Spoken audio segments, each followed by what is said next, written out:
എണ്ണം അറിയാവോ? എത്ര സിനിമകളുണ്ടാവും? എന്തുവാ ജോലി ഇരുന്ന് എന്ന് ജനുവരി 25 വരുന്നു, ഫെബ്രുവരി 4 വരുന്നു. എന്നാൽ വെയിറ്റുള്ള എന്തെങ്കിലും അയച്ചെന്ന കുഴപ്പമില്ല, ചാനലുകാർ വെറുതെ പറഞ്ഞാളെന്ന് പറഞ്ഞു വിടുക. 700ഓളം സിനിമകളാണ് എഴുതിയേക്കുന്നത്. അത്ര ഉണ്ടായിട്ടുണ്ടോ? അത്രയാണ് എണ്ണം അറിയാവോ? എത്ര സിനിമകളുണ്ടാവും? എന്തുവാ ജോലി ഇരുന്ന് എന്ന്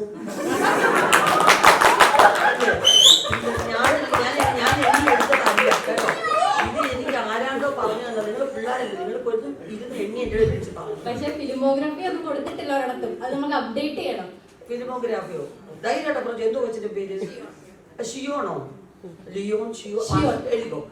ഷിയോൺ ധൈര്യമായിട്ട് എവിടെയെങ്കിലും അപ്ഡേറ്റ് ചെയ്യും. ഞാൻ ലൈസൻസ് അല്ല, അത്രത്തോളം സിനിമകളുണ്ട്. അപ്പം അതിൻ്റെയൊക്കെ അനുഭവം, ആ എക്സ്പീരിയൻസ് എല്ലാം ഉള്ളൊഴുക്കിലൊരു ഒരു കനമുള്ള ഒരു ക്യാരക്ടർ. അതായത് മനസ്സിൽ ഒരുപാട് കനം വെച്ച് ഒരു ചിരി കനം വെച്ച് ഒരു ചിരി പോലും ഇല്ലാതെ ഉള്ള ഒരു ക്യാരക്ടറാണ്. അപ്പൊ അതിനുള്ള പ്രിപ്പറേഷൻസോ അല്ല, ആ ക്യാരക്ടർ ലീലാമ്മേനെ കണ്ടപ്പോൾ ഞാൻ കണ്ടിട്ടുള്ള ഒരു അമ്മച്ചിയുടെ ഒക്കെ ഉള്ള ഒരു ഇത് തോന്നി. ഒരു അമ്മച്ചിയെ പോലെ തന്നെ തോന്നി. അപ്പൊ അതിന്റെ ഞാൻ കണ്ടിട്ടുള്ള ഒരു അമ്മയുടെ അപ്പോ അതിന്റെ പ്രിപ്പറേഷൻസ് എന്തെങ്കിലും അതല്ലയോ കൊച്ചു ഞാനിപ്പോ ആരെങ്കിലും റെഫർ ചെയ്യോ അങ്ങനെ എന്തെങ്കിലും റെഫറൻസോ അങ്ങനെ എന്തെങ്കിലും? അതല്ലേ പറഞ്ഞു. ഇപ്പൊ ശിവം കണ്ടുപോലെ കുറെ അമ്മമാരെ ഞാനും കണ്ടിട്ടില്ലേ. അപ്പൊ എന്റെ അമ്മ അതുപോലുള്ള ഒരുപാട് അമ്മമാര് എനിക്കറിയാവുന്ന പോലെ അഭിനയിച്ചു. കൊള്ളായിരുന്നോ?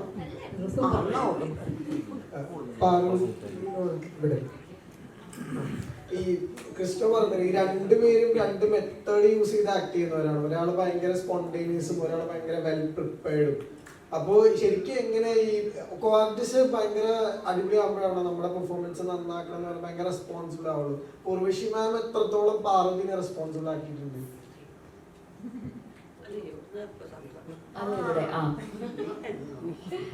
ഒരു 100% എന്നെ റെസ്പോൺസിബിൾ ആക്കിക്കൊണ്ടിരുന്നത് ചേച്ചി തന്നെയാണ്. പിന്നെ ഓബ്വിയസ്ലി ആദ്യം കഥ പറയുമ്പം ക്രിസ്റ്റോനോടുമായിട്ട് എനിക്ക് ഒരുപാട് ഡിസ്കഷൻസും റീഡിങ്സും അഞ്ജു എന്താണ് അഞ്ജു ഇങ്ങനെ എന്നുള്ള കാര്യങ്ങളും അഞ്ജുവിൻ്റെ തീരുമാനങ്ങളെ പറ്റിയിട്ടൊക്കെ സംസാരിക്കും. പക്ഷേ സെറ്റിൽ ചെന്ന് കഴിഞ്ഞാൽ ഇപ്പോൾ സിനിമ കണ്ട എല്ലാവർക്കും അറിയാം, ചേച്ചി ഞാനും അങ്ങോട്ടും ഇങ്ങോട്ടും ഇങ്ങനെ പന്തെറിഞ്ഞ് കളിക്കുന്ന പോലെ ഓരോന്നും പറയുന്നു, പറയാതിരിക്കുന്നു. സോ ചേച്ചിയുടെ മെത്തേഡാണോ ഇനി മെത്തേഡ് ഇല്ലായ്മയാണോ എന്ന് പറയാൻ എനിക്കറിയില്ല.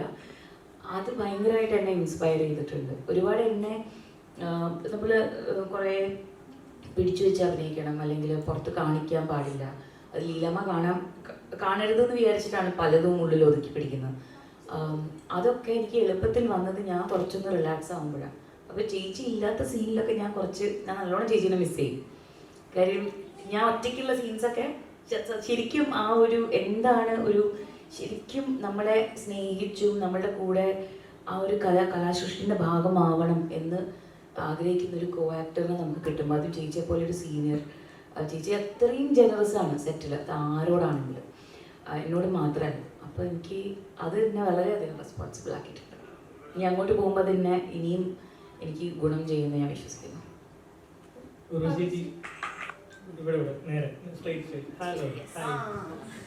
നമ്മൾ ഈ പടത്തിന്റെ റെസ്പോൺസ് എടുത്ത കൂട്ടത്തില് കുറെ ആളുകൾ ഇങ്ങനെ പറഞ്ഞു അഭിനയിക്കുന്നവർക്ക് എന്തൊക്കെ അവാർഡ് കൊടുക്കാൻ പറ്റുമോ ആ അവാർഡ് എല്ലാം ഉർവശി ചേച്ചിക്ക് കൊടുക്കണമെന്ന്. അപ്പം ഇത്ര എക്സ്പീരിയൻസ്ഡ് ആയിട്ടുള്ള ഒരാൾ ഇപ്പം അവാർഡ്സിൽ എത്രത്തോളം ചേച്ചി എക്സൈറ്റഡ് ആവാറുണ്ട്? അല്ല, ഒന്നാമത്തെ അവാർഡ് എന്ന് പറയുന്നത് എൻ്റെ ഡയറക്ടർ എന്നോട് പറയുന്ന ഓക്കെയാണ്. അതെനിക്ക് തോന്നുന്നു ആ ഓക്കെ കിട്ടിയില്ലെങ്കിൽ മറ്റേ ഒരു അവാർഡ് കിട്ടിയിട്ടും എനിക്ക് തൃപ്തിയാവത്തില്ല. എൻ്റെ മുമ്പിൽ നിൽക്കുന്ന എൻ്റെ ടീച്ചർ എൻ്റെ ഡയറക്ടറാണ്. അദ്ദേഹം എന്ന് പറഞ്ഞു ചേച്ചി ഓക്കെയാണ് എന്ന് പറഞ്ഞു കഴിഞ്ഞാൽ സമാധാനം. ചിലപ്പോൾ ക്രിസ്റ്റോ ചിലത് മറന്നു പോയിട്ട് അടുത്ത് ക്യാമറമാൻ്റെ അടുത്തോട്ട് പോകും, ടേക്ക് കഴിഞ്ഞ് എന്നെ നോക്കാതെ. അയ്യോ അപ്പം ഞാൻ ചെയ്ത് ഓക്കെ ആയില്ലേ, ഈ പയ്യൻ എന്നോടൊന്നും പറഞ്ഞില്ലല്ലോ. പിന്നെ ഞാൻ അടുത്ത് കഴിഞ്ഞത് ഓക്കെയാണോ ചേച്ചി? ഓക്കെയാണ്. ഞാനതല്ല, ഞാൻ ആ ട്രാക്ക് വന്നില്ല, ക്യാമറ എൻ്റെ അടുത്ത് പറഞ്ഞിട്ടാണോ പോയി പറഞ്ഞിട്ടുണ്ട്. അപ്പോൾ അതാണ് എൻ്റെ ഫസ്റ്റ് അവാർഡ്. പിന്നെ നിങ്ങളൊക്കെ പറയുന്ന സെക്കൻഡ് അവാർഡ്. അത് കഴിഞ്ഞ് കിട്ടുന്ന ഒരു പ്രോഗ്രസ് റിപ്പോർട്ടിൻ്റെ മാർക്കാണ് പിന്നെ കിട്ടുന്ന അവാർഡ്. കിട്ടിയാൽ സന്തോഷം, കിട്ടിയില്ലെങ്കിൽ അതിലും സന്തോഷം. ഈ നോമിനേഷനിലൊക്കെ വന്നിട്ട് പിന്നെ അത് നിരസിക്കപ്പെടുക അല്ലെ അങ്ങനെയൊക്കെ ഉണ്ടാകുമ്പോൾ ചേച്ചി അതിനെ എങ്ങനെയാണ് നോക്കിക്കാണുന്നത്? എനിക്ക് സ്റ്റേറ്റ് അവാർഡുകളൊന്നും അങ്ങനെ നിരസിക്കപ്പെട്ടിട്ടില്ല. കാരണം നിങ്ങളൊക്കെ ഇങ്ങനെ ചാർത്തി തന്നതിന് ശേഷം എനിക്ക് നിവൃത്തിയില്ലാതെ അറിയേണ്ടി വന്നിട്ടുമുണ്ട്. 4ാമത്തെ വർഷം തുടർച്ചയായിട്ട് 3 വട്ടം കിട്ടിയിട്ട് 4ാമത്തെ വർഷം ജൂറി പറഞ്ഞു ഉർവശി അഭിനയിക്കുന്ന സമയത്ത് വേറെ ആർക്കും കിട്ടത്തില്ല, അതുകൊണ്ട് ഈ വർഷം മാറ്റി കൊടുക്കാന്ന് പറഞ്ഞു. പിന്നെ 5ാമത്തെ വർഷം എനിക്ക് തന്നെ. അപ്പോഴും നമുക്ക് പരാതിയൊന്നുമില്ല. അപ്പം നാഷണൽ അവാർഡ് പോയപ്പം അവിടുത്തെ ചില എന്താ പറയുക ഒരു പ്രത്യേക വിഭാഗത്തിൽപ്പെട്ട പടം ചെയ്യുന്ന ഡയറക്ടേഴ്സ് പറഞ്ഞു, ഇവരെന്തിനാ കൊണ്ടുവന്ന് ഈ 2ാം കിട 3ാം കിട മലയാള സിനിമയ്ക്ക് വേണ്ടി ഇവരുടെ പെർഫോമൻസ് വേസ്റ്റ് ചെയ്യുന്നു എന്നൊരു ചോദ്യം ചോദിച്ചു. അതെന്നെ വല്ലാതെ ഹേർട്ട് ചെയ്തു. കാരണം ആരും കാണാത്ത കുറച്ച് സിനിമകൾക്ക് വേണ്ടിയുള്ള അവാർഡ്സ് അല്ല ഞാൻ സ്വീകരിച്ചിരിക്കുന്നത്. മഴവിൽക്കാട്ടിനി മുതൽ അച്ചുവിൻ്റെ അമ്മ ഉൾപ്പെടെയുള്ളത് കൊമേഴ്ഷ്യലി ഹിറ്റ് ഫിലിംസ് ആണ്. അതെന്നെ ഏറ്റവും നന്നായിട്ട് സന്തോഷിപ്പിച്ചിട്ടുണ്ട്. കാരണം ഞാൻ പടം ചെയ്യുന്ന പ്രൊഡ്യൂസർ നന്നാവണേ ഈശ്വര എന്ന് പ്രാർത്ഥിച്ചുകൊണ്ടാണ് നമ്മുടെ ഷോട്ടിന് നിൽക്കുന്നത്. അപ്പോൾ അത് അങ്ങനെ ഒരു അഭിപ്രായം ഒരിക്കലും പാടില്ല. ജനകീയ സിനിമ എടുക്കുന്ന നിസ്സാര കാര്യമാണ് അല്ലേ? അപ്പോൾ അങ്ങനെ ഒരു കമന്റ് വന്നപ്പോൾ ഞാൻ പിന്നെ അത് മൈൻഡ് ചെയ്യാതായി. ഇപ്പോഴും തന്നെ പറയുന്നു, കിട്ടിയാൽ സന്തോഷം, കിട്ടാത്തതിനെ കുറിച്ച് ഒരു വിഷമമില്ല. കാരണം ഇന്ന് നിങ്ങളുടെ മുമ്പിൽ ഇരിക്കുന്ന എനിക്ക് കിട്ടിയ ജീവിതം ബോണസാണ്, ഞാൻ ആഗ്രഹിച്ചു വന്നതല്ല. അപ്പൊ എല്ലാം കൊണ്ട് സന്തോഷം, ഒരു പരാതിയില്ല. ക്രിസ്റ്റ ഇപ്പം